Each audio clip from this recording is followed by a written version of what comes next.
Salam sejahtera untuk kita semua, Shalom. Waktu yang indah ini mari kita siapkan hati dan pikiran kita. Kita akan merenungkan kebenaran firman Tuhan. Sebelumnya mari kita berdoa.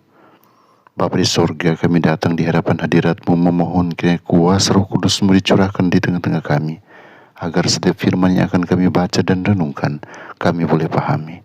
Hamba berdoa mohon kuasa di dalam nama Yesus. Amin. Judul renungan kita hari ini ialah Pertentangan penafsiran hukum dalam Galatia, bagian yang kedua. Ayat inti Galatia 3 ayat yang ke-26. Sebab kamu semua adalah anak-anak Allah karena iman di dalam Yesus Kristus. Fakta bahwa Ellen White pernah mendapat penglihatan pada tahun 1850-an, di mana ia telah menyatakan pendapatnya mengenai hukum dalam Galatia, semakin mempertajam pertentangan tersebut. Butler dan Smith menegaskan bahwa ia telah menetapkan hukum tersebut sebagai hukum upacara. Ellen menjawab bahwa ia mengingat penglihatan tersebut, tetapi tidak memiliki catatan tertulis mengenai hal itu dan tidak dapat mengingat apa yang telah ia katakan. Karena itu, menurutnya seluruh masalah tersebut harus diabaikan karena tidak penting. Baginya itu hanyalah setitik debu dari suatu masalah. Bebannya bukanlah soal hukum tersebut, tetapi adalah untuk menyampaikan Yesus dan kasih-Nya di hadapan saudara-saudara saya. Karena saya melihat bukti-bukti nyata bahwa banyak orang tidak memiliki Roh Kristus. Pernyataan seperti itu semakin menyulut amarah Butler dan Smith, yang kini menuduh Ellen White telah mengubah pikirannya. Menurut mereka, tidak ada nabi sejati yang dapat melakukan hal seperti itu. Dengan demikian, karunia kenabiannya juga mulai dipertanyakan oleh para pemimpin denominasi dalam suasana yang sudah sangat menegangkan itu. Ternyata itu bukan pertama kalinya pada tahun 1880-an. Smith merasa kesal dengan Nabi Advent tersebut. Pada tahun 1882, ia menjadi gusar atas kesaksian yang menegurnya mengenai perlakuannya terhadap Goodloe Harper Bell di Battle Creek College. Saat itu, Smith menyimpulkan bahwa tidak semua yang ditulis Ellen White berasal dari Tuhan. Menurutnya, nasihat yang diilhami hanyalah nasihat yang diawali dengan perkataan, "Saya melihat."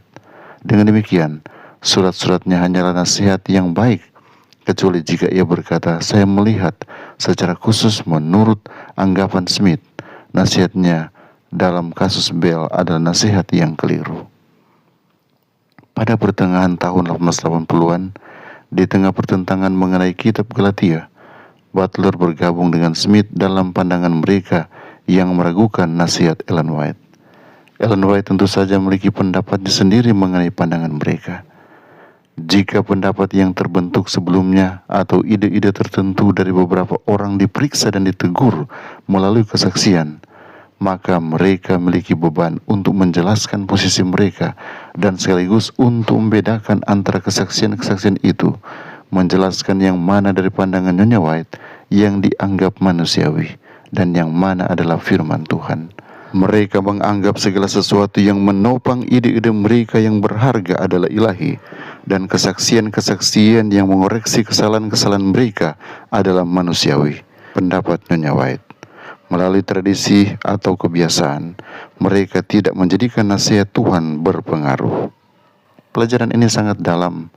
Masalahnya bukan hanya bagaimana seseorang menafsirkan Galatia, tetapi bagaimana sikap hati ketika pendapatnya ditantang. Bahkan orang yang sangat berpengalaman dalam gereja dapat tergoda untuk menerima nasihat yang sesuai dengan pendapatnya dan menolak teguran yang tidak sesuai dengan keinginannya. Kiranya kita tidak mengulangi kesalahan yang sama. Lindungilah kami ya Tuhan dari kekerasan hati kami sendiri. Amin. Mari kita berdoa. Bapa di sorga, terima kasih karena saat ini kami masih memiliki waktu untuk mendengarkan firman-Mu. Kiranya firman itu menegur kami, dan Tuhan akan menuntun kami ke dalam segala kebenaran. Apapun yang akan kami lakukan, kami percaya kami akan mengikuti petunjuk firman yang akan menuntun kami kepada kesuksesan sorga. Kalaupun ada ujian dan tantangan di hadapan kami akan menyerahkan total tubuh kami ke dalam kendali-Mu. Engkau yang akan arahkan kami kepada jalan yang benar, dan Engkau juga yang akan arahkan kami untuk mengambil keputusan yang benar. Di dalam tangan Tuhan hamba serahkan semua umat-umat Tuhan yang mendengarkan channel ini. Bila mereka dikuatkan, diyakinkan, dan dimenangkan bagi Yesus. Karena kami mengandalkan Engkau dan menyerahkan hidup kami seutuhnya dalam nama Yesus Tuhan dan Juru Selamat kami. Amin.